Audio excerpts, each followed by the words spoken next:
Bonjour à tous et bienvenue pour une nouvelle vidéo Maharprod. Alors on part sur un petit tuto kit bashing. Alors le kit bash, on en parle pour comment le différencier de la conversion. La conversion, ça va utiliser de la pâte de sculpture comme de la green stuff ou ce genre de choses, alors que le kit bashing va uniquement utiliser de l'assemblage de kits existants, donc des pièces diverses pour un jeu en particulier. Ici, je vais faire du kit bashing avec du Conquest The Last Argument of King, pour Parabellum. Donc c'est un garde Vareg que je vais modifier afin d'en faire une sorte de champion. Les Vareg, c'était l'appellation des Vikings par l'empereur, à l'époque par l'Empire byzantin.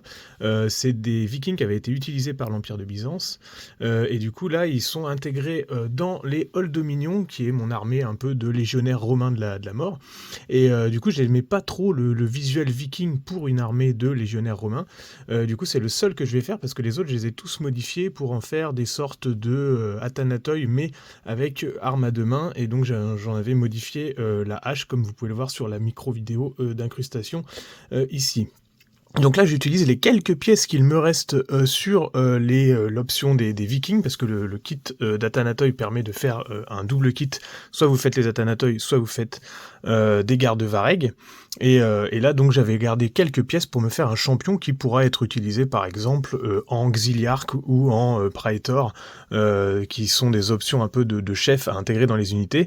Du moment que vous avez la carte et que vous dites à votre adversaire que cette figurine correspond à ce type de profil, bah, ça pourrait permettre de faire un chef un petit peu différent à intégrer au sein de mes unités. Donc l'idée, c'était vraiment d'utiliser les meilleures pièces du kit. Alors on a une sorte de grosse hache à deux mains, avec, très décorée, avec l'arrière de la hache qui est sculpté, et puis le bout du manche qui est également dans une forme particulière, un petit peu en crosse, hein.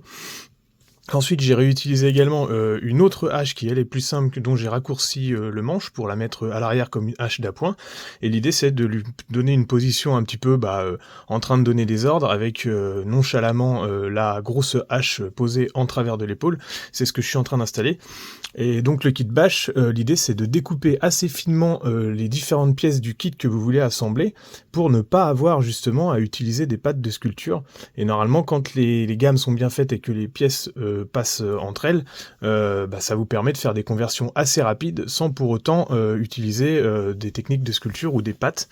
Là ici, vous utilisez juste votre cutter et un petit peu de colle pour assembler des kits entre eux. Ici, les kits Conquest sont assez intercompatibles, bien qu'ici j'ai dû un petit peu modifier la pose pour donner une pose un petit peu plus éorique à mon chef, et surtout en fait j'ai dû replier le bras pour qu'il puisse positionner sa grosse hache sur l'épaule, et que ça puisse passer avec sa tête. Donc ce que j'ai fait, c'est que j'ai à la fois découpé un petit peu l'encolure pour repositionner la tête dans la position qu'il m'importait, avec un regard un tout petit peu tourné par rapport à la position d'origine, et puis ensuite j'ai remis la queue, la queue, le cheval qu'il a au-dessus, le cimier qu'il a au-dessus du crâne, pour le mettre par-dessus la hache. Donc c'est un petit peu compliqué, mais en gros il est sur une pose plutôt statique, avec le bras en avant en train de donner des ordres, et quand je mettais la position de la grosse hache sur l'épaule, forcément ça passait pas forcément avec le casque, donc je devais faire passer le cimier par-dessus la hampe. Globalement j'ai mis très peu de résine, hein. On est vraiment sur du kit bash, et j'ai peut-être refait quelques jointures au niveau par exemple du coude, ou justement des cheveux à l'arrière du cimier, pour que ça corresponde un petit peu mieux, et que par exemple le crâne de cheval du cimier puisse épouser un petit peu la forme de la manche de hache. Mais sinon vous pouvez faire ce genre de conversion avec plein de pièces récupérées, et vous en sortir sans utiliser de pâte de sculpture. J'utilise également une sorte de gros décor qui est resté, que je mets en bas du socle. J'utilise quelques morceaux de PVC expansé pour faire quelque chose d'un peu plus haut, et puis le décor, un peu en style de proue de dracard, vient devant le socle pour donner un petit peu plus de volume.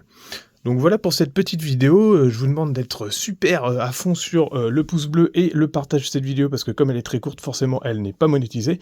Donc allez-y sur le partage. Merci à tous mes soutiens. N'hésitez pas à me suivre sur mes différents médias, YouTube, Facebook, Twitch, Instagram, etc., etc. Allez, à bientôt à tous et bon modélisme.